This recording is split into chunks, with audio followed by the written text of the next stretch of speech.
요한일서 2장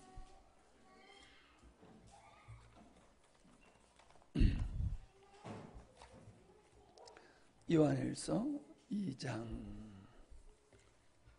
12절부터 17절까지입니다. 한 절씩 나눠서 읽을까요? 자녀들아, 내가 너희에게 쓰는 것은 너희 죄가 그의 이름으로 말미암아 사함을 받았으며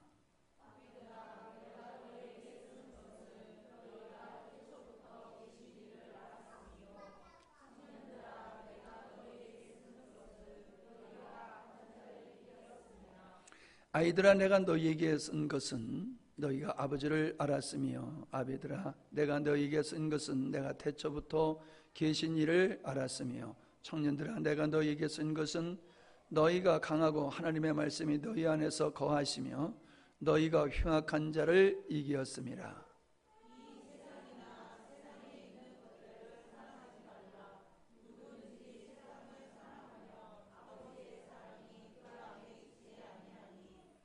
이는 세상에 있는 모든 것이 육신의 정욕과 안목의 정욕과 이생의 자랑이니 다 아버지께로부터 온 것이 아니요 세상으로부터 온 것이라. 오직 하나님의 뜻을 행하는 자는 영원히 거하느니라. 아멘. 사도 바울이 이 요한 서신을 받는 그들을 향해서 부르는 호칭이 나오는 것을 보게 됩니다. 우리가 그 2장 1절에도 보면은 사도 바울이 나의 자녀들아 라고 이렇게 일컫는 모습을 보게 되어집니다. 이 호칭이라고 하는 것은 관계를 나타내고 그 사람의 마음을 표현하는 것이 될 수가 있지요. 예. 우리 교회에서는 이제 불교에서는 신도 이렇게들 많이 해요. 근데 이제 우리는 신도라는 말은 안 쓰지요. 성도다 이렇게 쓰지만은 이제 성도님 이렇게 부르기도 하지만은 우리가 부를 때에 보편적으로 자매님, 형제님 이렇게 부릅니다. 그건 무슨 뜻이에요? 가족이라는 뜻이지요. 가족. 예.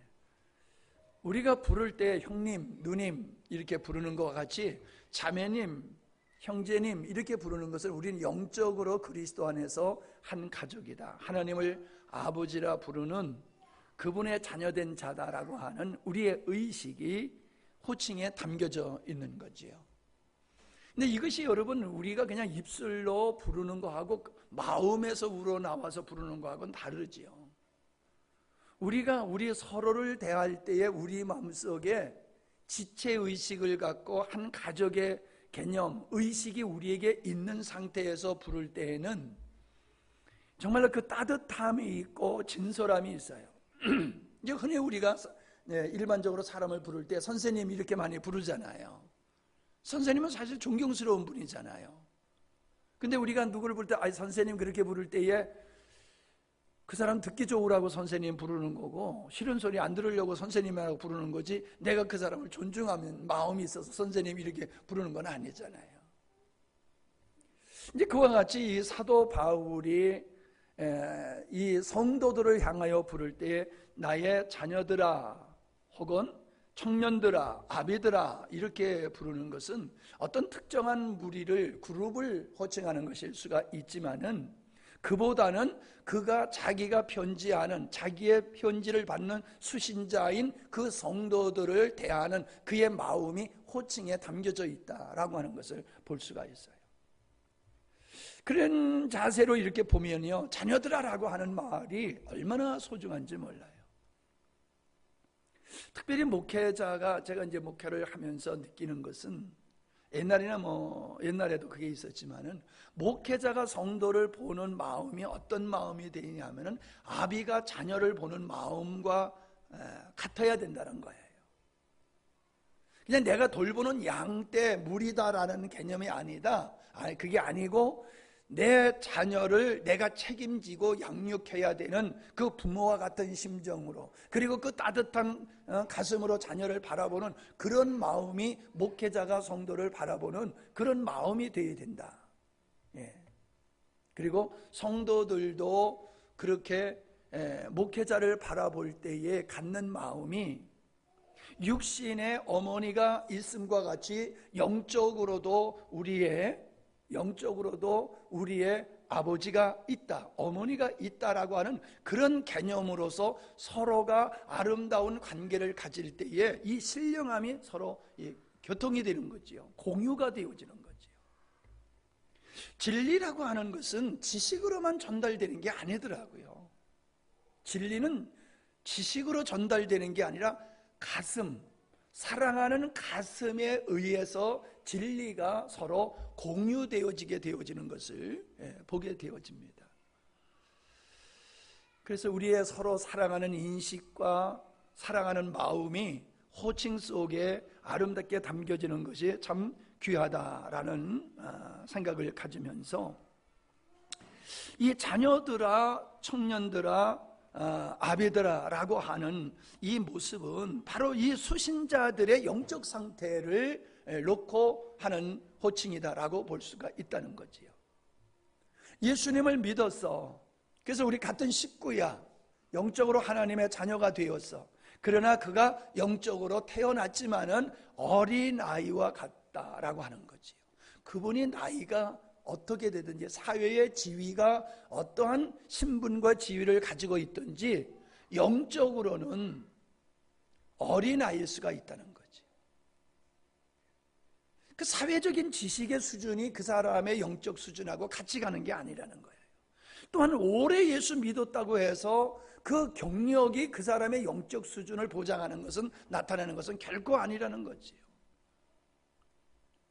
교회 안에서도 그 직분이라고 하는 그 직분이 우리가 어떠한 한 사람의 신앙을 가늠할 수 있는 그것이 될 수는 있어요. 그러나 절대적인 건 아니라는 거예요. 특별히 요 근래와 같은, 요즘과 같은 이 진리가 교회 안에서 제대로 선포되지 아니하는 이런 환경 속에서는 더더욱 그렇다는 거지요. 교회가 세속화되어져 갈수록 목사님, 장로님, 권사님 하면은 정말 보증수표가 되어야 되는데 그렇지 못한 현 시대를 보면서 우리는 아픈 마음을 가질 수가 있습니다. 주님께서 오늘 우리를 향하여 뭐라고 부르실까 한번 생각해 볼 수 있는 시간이 되었으면 좋겠어요. 주님께서 주님의 음성을 아버지 하나님의 음성을 들으셨지요. 이는 내 사랑하는 자요 내 기뻐하는 자다. 오늘 주님께서 오늘 예배하는 우리를 향해서 주님이 어떤 모습으로 우리를 바라보시고 부르실까? 그걸 우리는 고민해 봐야 됩니다. 우리는 우리 수준에서 모든 걸 판단해요. 내 기준으로, 우리 수준으로. 그렇기 때문에 항상 우리 자신에 대한 평가는 점수를 후하게 줘요. 왜? 단점이 보이지 않거든요. 문제점이 잘 보이지를 않아요. 그냥 좋은 것만 보여요. 하나님의 관점에서 오늘 나의 예배하는 모습이, 나가 주님을 향한 나의 마음의 영적인 자세가 얼마나 하나님을 감동시킬 만한 모습을 가지고 있나. 저 백부장과 같은, 저 마리아와 같은, 그렇게 주님을 정말로 지극히 사랑하고 진리를 갈망하고 주님과의 아름다운 관계에 전념하는 그런 모습이 우리에게 얼마나 있고 얼마나 증가하는가라고 하는 거예요. 제가 그전보다 여러분을 조금 더 사랑하는 것 같아요. 왜냐하면 지난주도 그렇고 이번 주도 그렇고 사실 행사가 다 마치지 않았거든요. 그런데 행사를 다 마치는 것보다는 수요일 와서 여러분들과 함께 예배하는 것이, 같이 말씀을 나누는 것이 제 안에서의 기쁨이고 그걸 선택하게 하시더라고요. 그래서 다른 행사가 다 남아 있어도 그냥 그건 난 모른다 하고 그냥 포기하고 달려온 거예요. 우리들이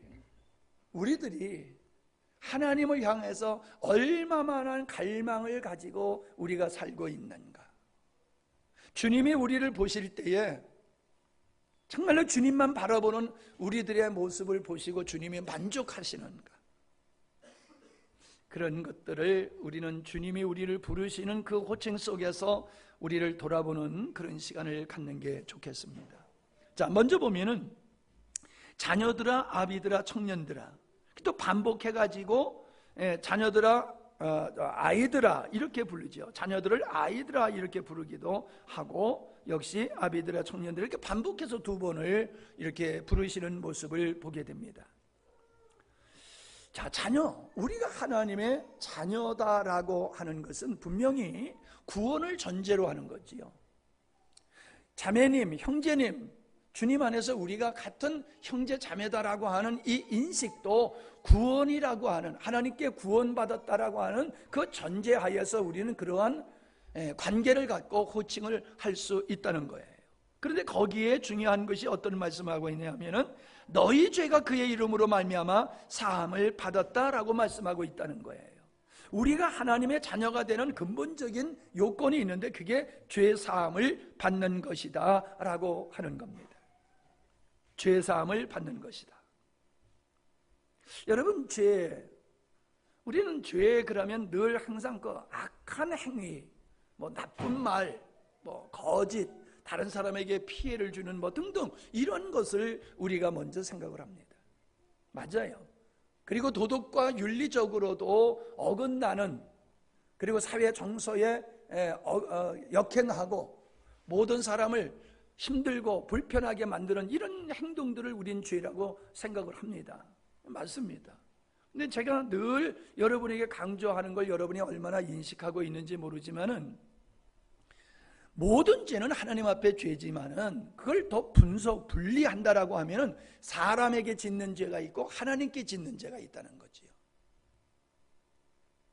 하나님께서 하지 말라고 한 것을 하고 하라고 한 것을 안 하는 것을, 우리 사람들 관계 속에서, 그러니까 사람한테 하는 거지만 결국 하나님께 순종하지 않는 것이기 때문에 사람에게 짓는 죄가 하나님께 짓는 죄인 건 맞아요. 그러나 그걸 더 엄밀히 따진다고 하면은 결국은 근본은 하나님을 향한 죄지만은 그 죄가 나타나는 현상들은 사람과 사람의 관계 속에서 일어나는 죄가 있고 하나님과 직접적인 1대1의 관계 속에서 짓는 죄가 있다는 거죠. 근데 사람들은, 우리 인식은 하나님 앞에 짓는 죄는 죄로 인식을 안 해요. 그건 가볍게 여긴다는 거예요. 죄라고 하는 걸 인정하지 않는다는 얘기가 아니라 가볍게 여긴다는 거예요. 가볍게. 죄도 경중이 있잖아요. 근데 성경을 보세요. 여러분이 성경을 가만히 읽고 묵상해 보면요, 사람에게 짓는 죄는 용서가 되는 죄예요. 그러나 하나님께 짓는 죄, 즉 하나님을 부정하는 죄는 용서가 안 되는 죄예요. 그럼 어떤 죄가 더 큰 죄예요? 하나님을 부정하는 죄가 사람에게 짓는 죄보다도 훨씬 중한 죄라는 거죠. 성경에 그랬잖아요. 하나님을 사랑하지 않는 자는 저주를 받을지어다. 여러분, 동의가 됩니까? 하나님을 사랑하지 않는다고 저주를 받을지어다. 성경이니까 아멘은 하지만은 우리 마음속에는 그렇게 크게 동의가 안 되는 것 같아요. 세상을 사랑하는 것은 뒤에도 나옵니다만은, 세상을 사랑하는 것은 간음하는 것이고 하나님께 원수가 되는 거라. 그러면 또 그것도 역시 뭐 세상 사랑하는 게 뭐 그렇게 하나님께 원수가 된다고 그러죠? 우리 인식이 그래요. 근데 주님은 그렇게 말씀하지 않으세요. 나를 사랑하지 아니하고 세상을 사랑하는 것이 모든 죄의 근원이야. 아멘? 너희들이 그걸 아니? 나를 사랑할 때 너희들은 세상을 멀리하게 되어지고 거룩한 나의 뜻을 쫓아서 살게 되어 있어. 근데 너희들이 나를 사랑하지 않게 되어지면은 세상을 사랑하게 되어 있거든. 그런 것까지 우리는 읽을 줄 알아야 된다는 거지. 예. 우리는 죄 사함 받은 것에 대해서, 즉 하나님을 대적하고 하나님께 불순종해 왔던 삶, 이 행위를 우리는 회개를 해야지요. 그러나 진정한 회개는 어떤 것이 진정한 회개냐? 돌아서는 거예요. 그 죄된 행위로부터 내가 돌아서는 게 회개예요. 내가 용서받았다라고 하면은 나는 그 죄된 열매로부터, 삶으로부터 돌아서서 하나님을 향하여 살고 있어야지 그게 죄사함 받은 거예요. 왜? 죄사함은 회개를 전제로 하는 거잖아요. 근데 내가 죄사함을 받았다고 하면서 여전히 그 자리에 앉아서 거기에 묶여서 살고 있다라고 하면은 그건 죄사함 받은 게 아니에요. 우리는 거기에 대해서 변명할 수가 있어요. 근데요, 여러분 우리는 죄에 대해서 하나님이 이거 죄야 그러니까 이게 아니에요.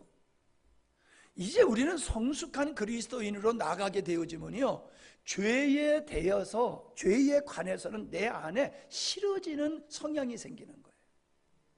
죄된 행위가 혐오스럽고 싫어요. 거북하고 불편하고 못 견디겠어요. 죄가. 그게 바로 우리가 죄 사함 받은 자의 모습이고, 뒤에 말씀 너희가 악한 자를 이기었음이라고 하는 말씀과도 연관되어지는 거지. 우리는 하나님의 사람이니까 거룩하게 살아야지라는 그런 인식보담도 내가 하나님의 사람으로서 내가 거듭나게 되어지고 내가 점점 성숙할수록 나타나는 현상은 내가 사모하고 갈망하는 그 대상들이 달라진다는 거예요. 그렇게 좋아하던 하나님이 싫어하는 것을 나도 싫어하게 되고, 주님이 기뻐하는 것에 대해서는 내가 그냥 목숨과 인생을 다 던지고 싶은 욕망이 우리 안에서 막 솟아오르는 게 성숙한 그리스도인이고, 그러한 상태가 죄를 이기게 되어지는 거지. 아멘? 이 원리를 여러분들이 잘 이해를 하셔야 됩니다. 이번에 목사님들하고 앉아서 같이 자면서 늦게까지 얘기하고 그랬는데, 목사님들이 절 보고 그래요. 참 목사님은 굉장히 그 유추를 잘하고 논리적이다, 이제 그래요. 김진영 목사님이 강사를 오셨거든요. 그분은 뭐 천천히 얘기하면서 내가 1시간 설교할 걸 그분은 2시간, 3시간 할 수 있을 것 같아. 하도 천천히 하니까는. 네. 근데 그분의 말씀이 이제 설교는 쉽게 하라 그래요. 그 얘기를 들으면 내 가슴이 찔려요. 나는 쉽게 하려고 애는 쓰는데 안 쉽게 되거든. 예. 나는 쉽게 하려고 애를 써. 근데 안 쉬워져 이게. 영적인 것이기 때문에 영적인 것을 육적인 것으로 설명하기가 참 쉽지는 않아요. 그래서 우리 주님께서도 그 영적인 걸 설명하실 때는 반드시 세상적인 어떤 사물을 가지고, 현상을 가지고, 새를 봐라, 꽃을 봐라 그러면서 영적인 하나님과의 우리의 관계를 우리가 볼 수 있고 느낄 수 있는 그 소재를 가지고 설명하셨거든요. 그런 노력이 있어야 되지만은 또 그 이야기를 듣는 자도 나름대로 그 진리를 알려고 하는 애씀이 있어야 되는데, 이 진리라고 하는 것은 좀 육적인 상태에서 보면 좀 딱딱해요. 예, 딱딱해요. 그래서 우리가 지식으로 진리를 알려고 하면 힘들지만은 이 원리를 따라서 우리가 진리를 접하면은 굉장히 쉽고 또 잘 기억이 되고 우리의 삶에 되어지는 줄로 믿습니다. 우리는 죄사함을 받았다고 선언하는 게 중요하다고 여깁니다만은, 그보다 더 중요한 것은 내가 죄를 이기는 삶을 실제적으로 살고 있느냐. 죄와 상관없이 죄와보다는 점점 멀어지고 주님과 얼마나 가까워지는 삶을 사느냐. 다시 얘기하면 얼마나 세상과 죄가 혐오스럽게 내가 느껴지느냐라고 하는 것이 중요하다는 거예요. 여러분, 하고 싶은 건 계속 하게 돼요. 그게 싫어져야지 안 하지요. 이 술을 먹으면, 담배를 먹으면 몸에 해롭다는 걸 알아요. 모르고 담배 피는 사람 어디 있습니까? 그런데도 그게 좋으니까 죽는 줄 알면서도 하는 거예요. 하나님은 죄를 이기게 하시는 이 길은 죄는 나쁜 거니까 하지 마라 하는 율법적인 모습으로 우리에게 말씀하신 것이 아니라, 먼저 주님은 선언적으로 이런 거는 악한 것이라고 하는 것을 우리에게 가르치시고, 그리고 우리에게 구원하셔서 거룩한 하나님의 성향으로 말미암아 우리가 죄를 멀리하게 할 수밖에 없도록 그렇게 우리를 거듭나게 하셨다라고 하는 것을 여러분이 더욱더욱 경험할 수 있게 되어지기를 바랍니다. 순서는 이제 자녀들아, 아비들아, 청년들아 그러는데, 이 내용을 보면은 너희가 악한 자를 이겼음이라를 너희 죄가 그의 이름으로 사하여졌다고 하는 것과 이렇게 연계해서 말씀을 들으면 더 이해가 잘 될 것 같아서 그렇게 말씀을 드립니다. 자, 죄 사함을 받았다라고 하는 게 중요하지만은 이번에는 뭐라고 얘기하냐면은 악한 자를 이기었다라고 말씀하고 있지 않습니까? 악한 자를 이겼습니다. 13절 14절이 그것을 우리에게 말씀하고 있습니다. 자, 우리가 악한 자가 누구냐라고 하는 건 잘 알아요. 악한 자는 근본적으로 사단이지요. 그리고 악한 자는 사단의 쓰임을 받는 사람들이지요. 그분들이 심지어는 목회자일 수도 있다는 거예요. 적그리스도는 교회 안에서 나오지 교회 바깥에서 적그리스도가 나오는 적이 없어요. 아니 뭐 있을 수 있지요. 그러나 제가 말하는 적그리스도는 진리를 거짓으로 바꾸어서 모든 사람을 하나님으로부터 떠나게 하는 이런 일을 하는 자들은 교회 안에서 만들어진다는 거예요. 하나님을 믿지 못하도록 가로막는 역할을 하는 이러한 역사는 불신자들의 속에서 일어나지만은 믿는 자들을 미혹하여 넘어뜨려서 하나님과의 관계를 망가뜨리려고 하는 이런 사단의 수하들이 교회 안에 지도자들 중에 있다라고 하는 겁니다. 이들이 하는 일은 바로 거짓말을 주 무기로 쓰고 있다는 거예요. 근데 많은 사람들이 왜 이렇게 거짓에 이렇게 잘 속어 넘어갈까라고 생각을 해보면요, 사람들은 진리를 선호하는 상태보다는요, 죄된 존재이기 때문에 진리를 좋아하기보다는 거짓을 더 좋아하는 이런 게 있어요. 그래서 거짓을 선포하게 되면 사람들은 묻지 아니하고 따라가게 돼요. 묻지 아니하고 받아들이게 돼요. 왜? 내 안에서 내가 좋아하는 게 진리가 아니다 보니까는 그래요. 진리는 사람들이 마음속에 그 옛사람의 성향이 하나님을 대적하는 성향이 있기 때문에 진리가 받아들여지기가 그렇게 힘든 거예요. 진리가 어려워서 이해가 안 돼서 받아들이지 못하는 게 아니라 싫기 때문에 아예 들으려고 들지를 않은 거예요. 들으려고 들지도 않고 생각조차도 안 해요. 그냥 사람들은 자기가 보고 싶은 것만 보고 자기가 듣고 싶은 것만 들어요. 그리고 자의적으로 해석을 해요. 자의적으로 해석을 해요. 성경이 어떻게 우리에게 말씀하고 있는가, 목사님이 어떤 의도로 말씀하시는가, 그 의도는 생각하지 아니하고 그냥 자의적으로 해석하다 보니까는 전혀 말씀을 전하는 자나 성경의 의도와는 상관없이 엉뚱하게 말씀을 곡해하는 이런 일들이 벌어지게 되지요. 그러니까 거짓에 미혹되어질 수밖에 없다라고 하는 거지요. 오늘 14절의 말씀에 보면은 청년들아 내가 너희에게 쓴 것은 너희가 강하고 하나님의 말씀이 너희 안에 거하시며 라고 말씀하고 있어요. 그래서 어떻다는 거예요? 말씀이 너 안에 있음으로 말미암아 네가 그 진리로 말미암아 거짓을 분별하고 세상을 이기는 자가 되었다. 그렇게 말씀하고 있는 거예요. 우리 안에 진리가 있고 진리로 무장되어 있으면은 거짓이 너무나도 뻔하게 드러나게 보이는 거예요. 진리가 없다 보니까는 거짓이 진리와 같이 그렇게 보여지는 거지요. 예. 그래서 에베소서 6장 10절로 거기 쭉 말씀해 보면은 전신갑주를 입으라라는 말씀 있지요.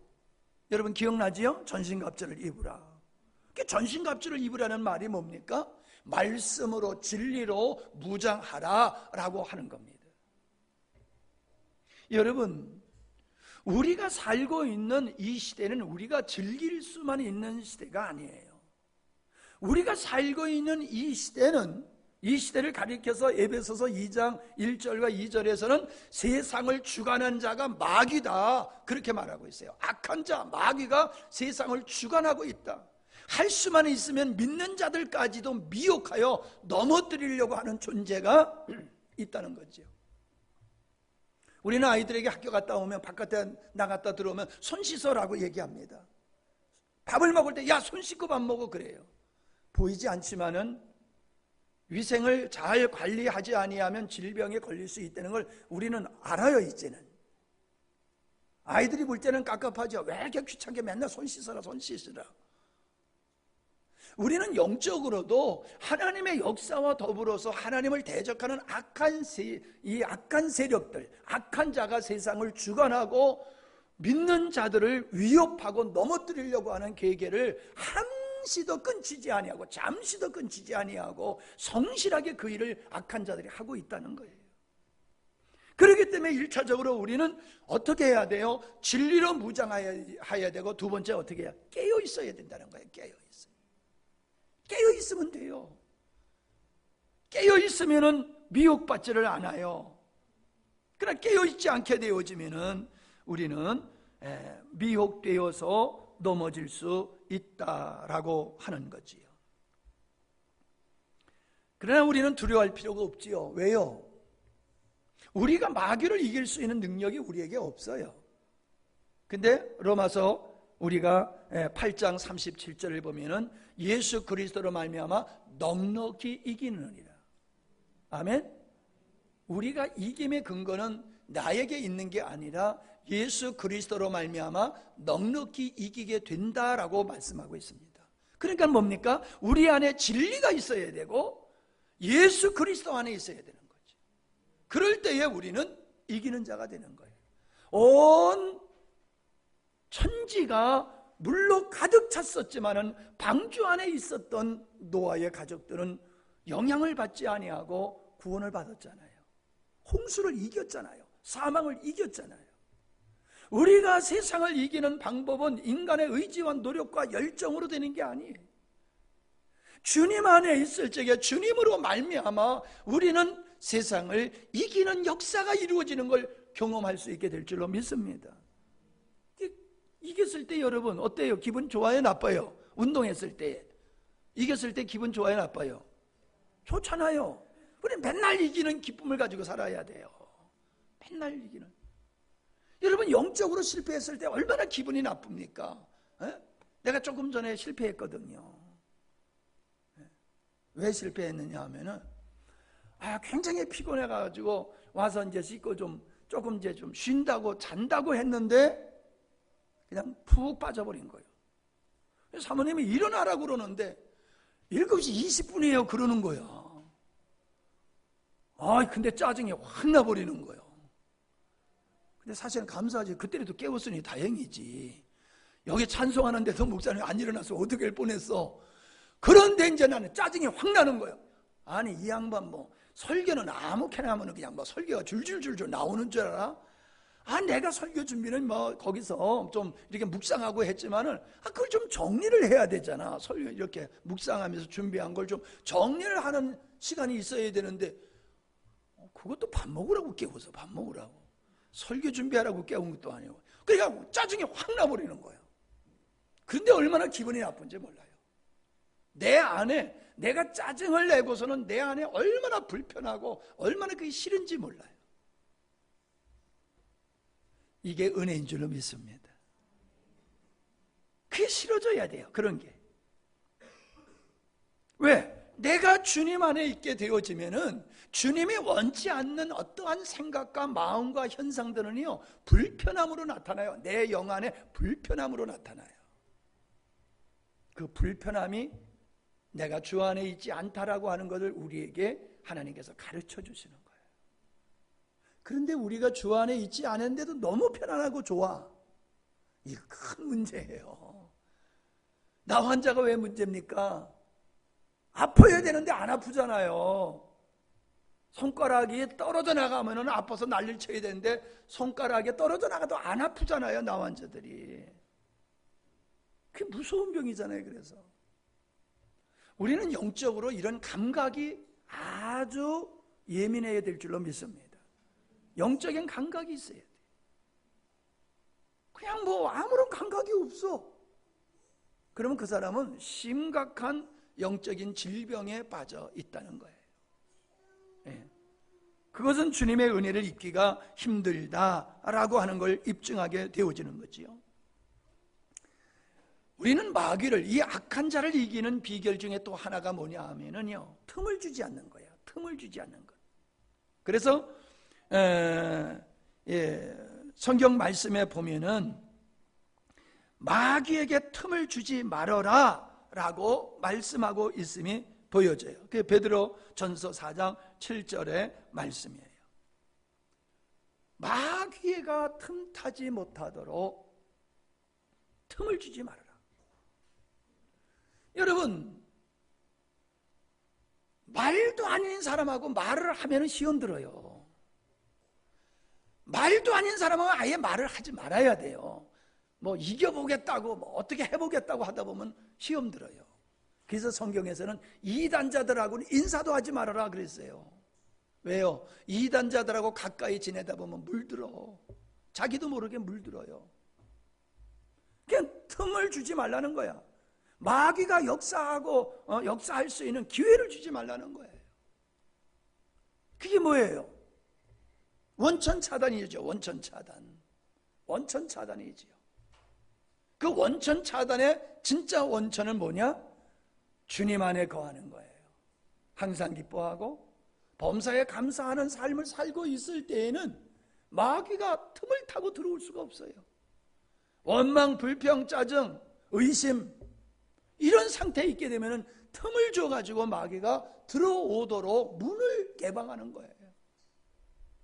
예수 사람만 물러가라 아무리 그래도 절대로 안 물러가요. 내가 문 열어놓고 아무리 소리 질러도 안 가요. 마귀는 틈을 주면 들어와서 우리의 생각과 마음을 휘집고 우리를 망가뜨리는 일을 하게 되는 거지요. 그래서 여러분, 이 공적 예배에 계속 참석해야 되는 게 이게 틈을 주지 않는 것일 수가 있어요. 언제나 예배가 나에게 흡족할 수가 있는 게 아니거든요. 어떤 때는 설교하는 목사님이 좀 이게 충만하지 못해가지고 공급이 안 될 때 수도 있고요. 목사님은 충만 안 돼? 내가 준비가 안 돼가지고 말씀이 은혜가 안 될 때가 있어요. 은혜가 안 되면 사람들 자꾸 멀리해요. 아니에요. 그걸 극복해야 될 줄로 믿습니다. 공부는 엉덩이로 한다고 그러잖아요. 신앙생활도 마찬가지예요. 모든 공적 예배에 내가 은혜가 되든지 안 되든지 참여하는 거예요. 그리고 예배의 목적은 하나님께 영광을 돌리는 것이기 때문에 내가 은혜가 된다 안 된다라고 하는 게 첫 번째가 아니고 내가 하나님께 영광을 돌린다라고 하는 것이 주 목적이고, 그렇게 하나님의 영광을 돌리는 자리에 내가 끊임없이 참여하게 되다 보면요, 우리의 신앙이 다운이 안 돼요. 그런데 은혜의 자리에 참여하지 않게 되어지면요, 점점 사그러들게 돼 있어요. 믿음은 하나님의 말씀을 들으면서 생긴다고 그랬어요. 하나님의 말씀을 듣고 은혜 자리에 참여하게 되어지면 나도 모르게 내 안에서 믿음의 부흥의 역사가 일어나는 거예요. 그러니까 마귀가 역사를 해도 넉넉히 이기는 자가 되지요. 근데 그런 내적인 충만이 없는 상태에서 마귀가 역사하면 그냥 넘어가는 거지요. 여러분, 아담 하와를 생각해 보세요. 하와가 먼저 시험 들었잖아요. 마귀에게 유혹받아서.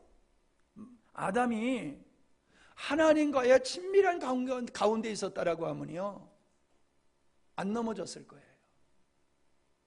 다윗이 하나님과 친밀한 관계에 있을 때는 안 넘어졌어요. 근데 주님과의 관계가 소홀하다 보니까는 그게 틈이 생기는 거예요. 하나님과 관계. 그래서 마귀는 이간자야, 이간자. 그러니까 간격을 놓는 거예요. 사람과 사람의 이간적인 이간질을 하고 하나님과 사람 사이에 이간질을 해가지고 이렇게 멀리 떨어지게 하는 거예요. 그래야지 자기가 그 안에 들어와서 마음껏 역사할 수 있다라고 하는 거지.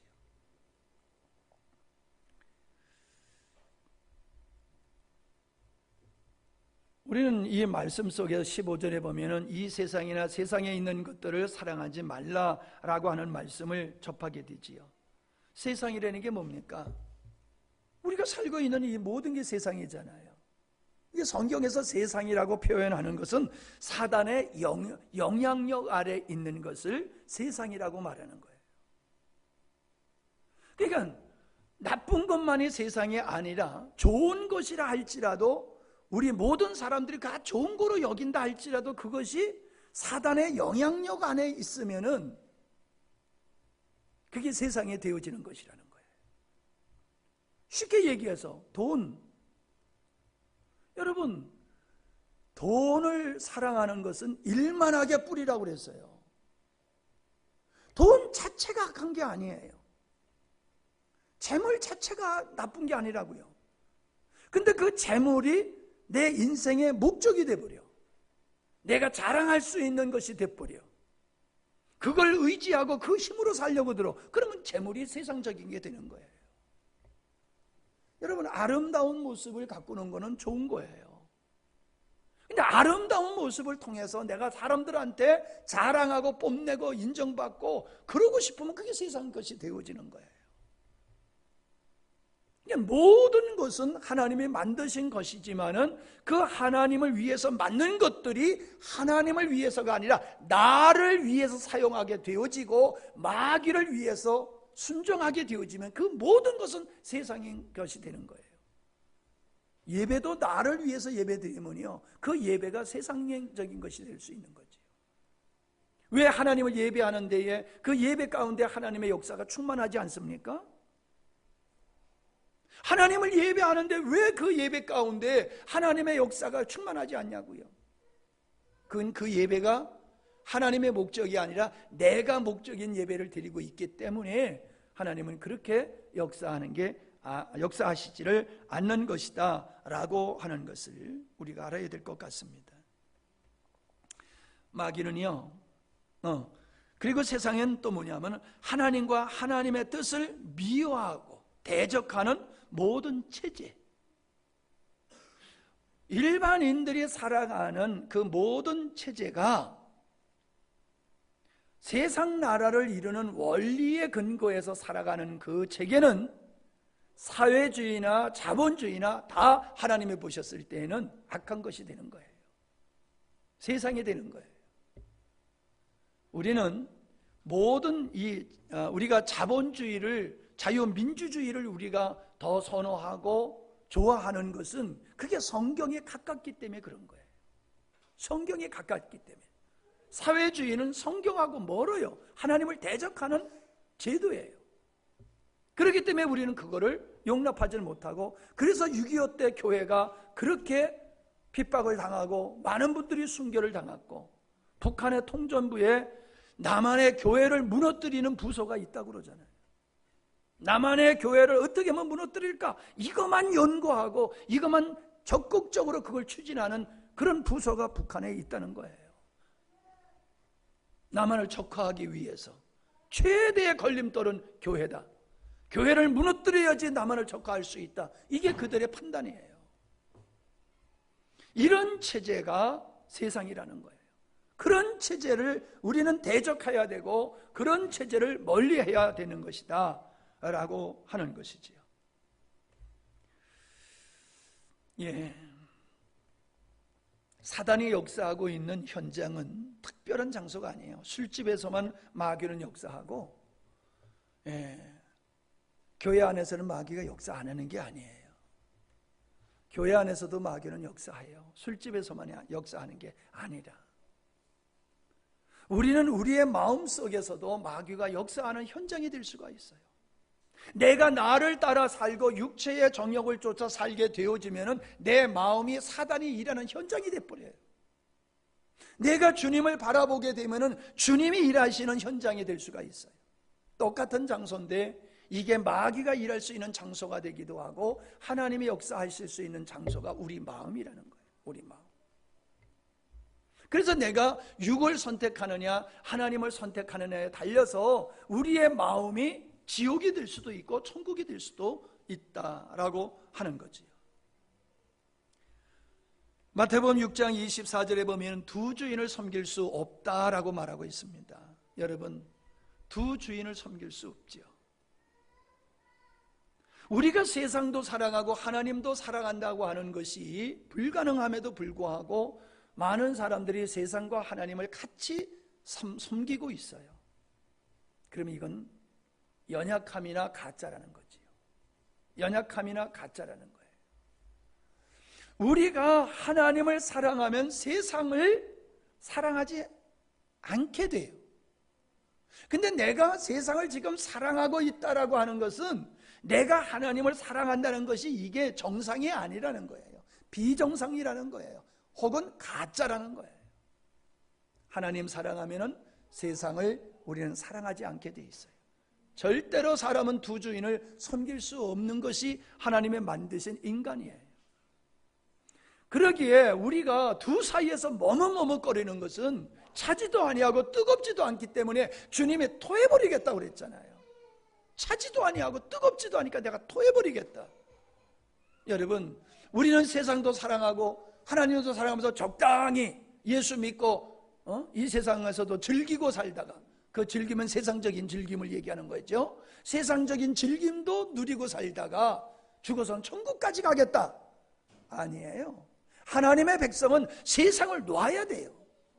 나를 놔야 돼요. 그래야지 우리는 이 땅에서 하늘에 속한 것을 누릴 수 있고 이 땅에서부터 천국의 삶을 살 수가 있는 거지요. 둘을 다 잡으려고 그러다 다 놓쳐버려요. 아니, 세상 사람들은요, 한쪽은 놨잖아요.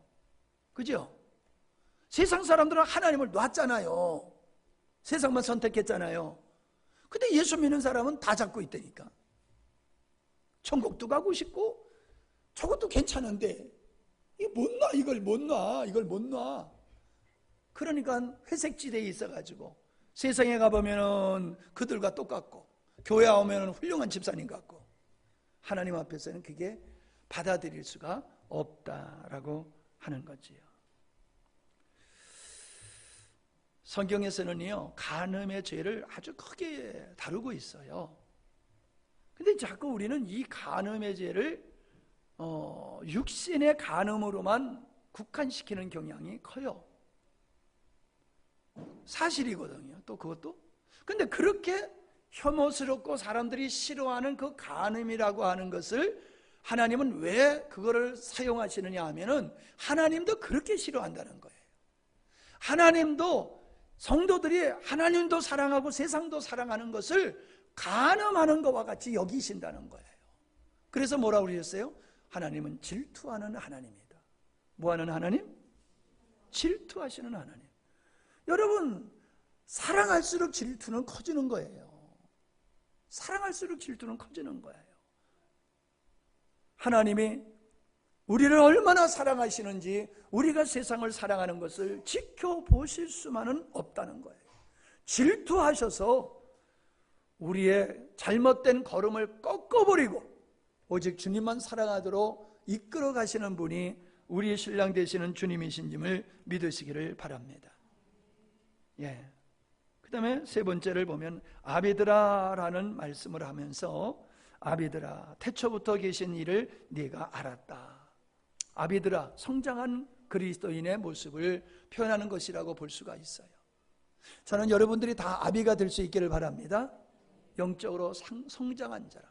청년은 싸워서 이기는 자, 영적으로 싸워서 이기는 자. 그래서 청년들아 그랬다라고 하면은 이제 성숙한 그리스도인, 그 성숙한 그리스도인을 가리켜서 아비드라라고 말하는 거예요.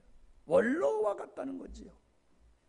그 원로와 같은 믿음의 성숙한 그리스도인은 어떤 그리스도인이냐? 여러분, 하나님을 깊이 알아가는 겁니다.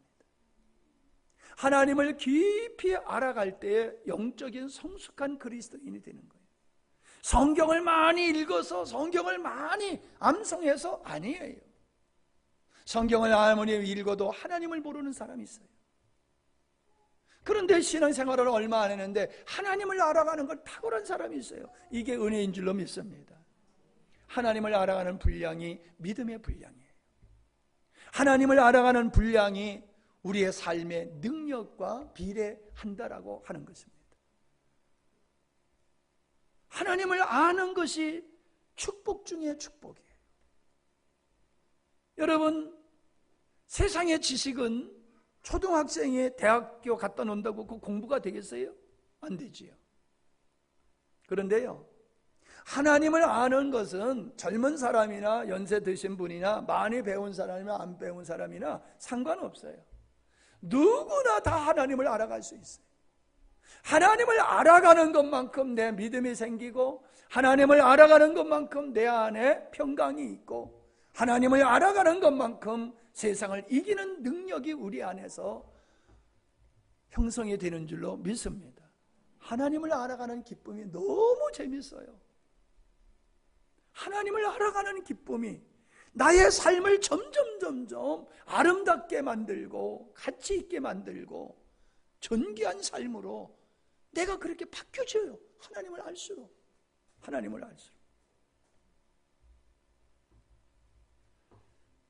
나는 다른 사람이 나를 보고 어떻게 얘기할지는 어떻게 생각할지는 모르겠지만은 이제 뭐 표현을 안 하면 서로가 모르는 건데, 이제 이런 게 있어요. 오래간만에 만나면은 참 많이 세월이 갔네. 이게 보여요, 얼굴에서. 그죠? 오래간만에 만나면 친구들 만나보면은 나 변한 건 모르고 야, 너 많이 변했다 그러지요. 변한 게 보여요. 나이 먹어가는 게 보여요. 그럼 조금 마음이 째네요. 아유, 저 목사님이 이제 나이가 저렇게 들어가 보네. 그러면 그 사람이 날 볼 때는 어떻겠어요? 예? 내가 자기보다 나이를 더 먹었으니 그분이 날 볼 때는 더 늙어 보일 거 아니에요. 근데 내가 이렇게 보면은요, 세월 가는 게 보여요. 그런데 영적으로 대화를 하다 보면요, 그분이 갑자기 멋져 보여요. 갑자기 멋져 보이고 갑자기 신령하게 보이고 막 그래요. 왜요? 대화를 하다 보면 그분이 말씀하는 거, 기도하는 걸 보니까는 달라졌어. 어떤 목사님이 그때는 그분이 기도하는 거 보면 마음에 불편해. 왜? 만들어서 자꾸 해, 만들어서. 그래서 그냥 문장력은 대단한데 만들어 하는 게 보이니까는 아주 그냥 닭살이 돋고 그냥 아주 죽어서 그냥. 근데 이번에 그분이 기도하는데요, 이거 얼마나 은혜가 되는지 몰라. 그래서 밥을 같이 먹길래 목사님 아주 신령해지셨습니다. 그랬더니 에이, 목사님 왜 나 놀려요? 그러더라. 그래서 아니야, 놀리는 게 아니고 진짜 목사님 많이 변화됐다고, 신령해졌다고. 그랬더니 고맙다고 그러더라고요. 여러분, 우리가 주님을 알아가면 알아갈수록 내가 주님을 닮아가게 되어지고 나의 삶 속에 하나님의 은혜가 흘러 넘치게 되는 걸 믿습니다. 영적인 아비가 되어야 돼요. 우리가 영적인 아비가 되어서 영적인 아이들을 잘 지도할 수 있어야 돼요. 우리를 보고 영적인 이정표가 되어서 우리를 보고 우리가 어떻게 살아야 되는지, 어느 방향으로 가야 되는지를 우리 자녀들이 그걸 알 수 있어야 돼요. 우리가 있는데 우리 자녀들이 방황하고 있다라고 하는 것은 아주 그거는 안타까운 일이 되겠지요. 우리는 영적인 아비가 가정에서 되어야 되고, 교회에서도 와보면 모든 사람들이 와서 보면은 저 사람은 나보다 인생은 적게 산 것 같은데, 보니까는 내 선생님으로 삼아야 되겠네, 내가 저 사람한테 배워야 되겠네, 저 사람 닮아가야 되겠네, 이런 마음들이 들어야 될 줄 믿습니다. 장로라는데 저래, 이러면 안 되는 거예요. 우린 모두가 나이는 적어도, 인생의 사한 경륜은 적어도 주님 안에서 하나님을 알아가고 주님과 하나됨을 통하여서 우리들의 모습 속에서 우리 주님의 그 신령하고 아름다운 모습들이 날로 증가함으로 말미암아 덕을 끼치고 사람을 살리는 역사가 일어나야 될 줄로 믿습니다. 이 일에 전념해야 돼요. 이 일에 전념해야 돼요. 점수 얼마나 더 맞을까? 돈을 어떻게 하면 조금 더 벌까? 그것이 우리의 관심사가 아니에요. 어떻게 하면 내가 보다도 온전한 사람으로, 성숙한 그리스도인으로, 영적인 아비로서 그 내 자리를 지키고 사람들에게 아름다운 영향을 미치고 선한 믿음의 발자취를 내가 남길 것인가, 이 고민을 하셔야 될 줄로 믿습니다. 그 고민을 해야 돼요. 네. 그 뒤에 말씀은 시간이 너무 가서 못하겠네요. 다음 주에 이어서 하도록 하겠습니다. 기도합니다. 자, 주님이 나를 어떻게 부르실까? 근데 주님은 우리의 수준을 보고 우리를 부르시지 않으세요. 우리가 주님의 자녀이기 때문에 사랑하는 아들아, 사랑하는 딸아 그렇게 부르지, 우리의 허물을 보고 죄인아 그러지 않으세요. 사랑하는 자녀들아. 바울이 그렇게 호칭을 했듯이 주님은 언제나 우리를 사랑하는 자녀야 그렇게 부르신다는 거예요. 얼마나 위로가 됩니까? 우리는 그 자녀의 자리가 영광스러운 자녀임을 우리가 망각해서는 안 됩니다. 소홀히 해서도 안 되겠지. 그 자리를 소중히 여기고 지켜야 됩니다. 언제나 주님이 우리를 바라보시고 웃으시며 기뻐할 수 있는 그 자리를 우리는 지키는 것이 경제 문제, 건강 문제, 여러 가지 문제보다도 더 우리에게는 중요한 문제로 인식이 되어야지 됩니다. 그렇게 마음으로 기도하십시다. 주님과의 우리의 관계가 아름다운 관계가 되게 하옵소서. 죄 사함 받은 우리가 이제는 죄를 이기는 자, 악한 자를 이기는 자로서 영적인 전사로 살게 하시옵소서. 청년들아, 영적인 전사. 아비들아, 하나님이 우리를 영적인 아비로 세우셔서 우리의 자녀들을 세우시고 교회를 세우시고 처음 된 자들을 세워가시는 이 거룩한 역사에 하나님이 나를 쓰실 수 있도록 하나님 은혜 주시옵소서. 미혹되지 않게 하시고 승리하는 우리가 되기를 원합니다. 우리 오늘 말씀을 붙들고 잠시 기도하는 시간을 갖겠습니다. 존귀하신 아버지 하나님 감사합니다. 이 한밤에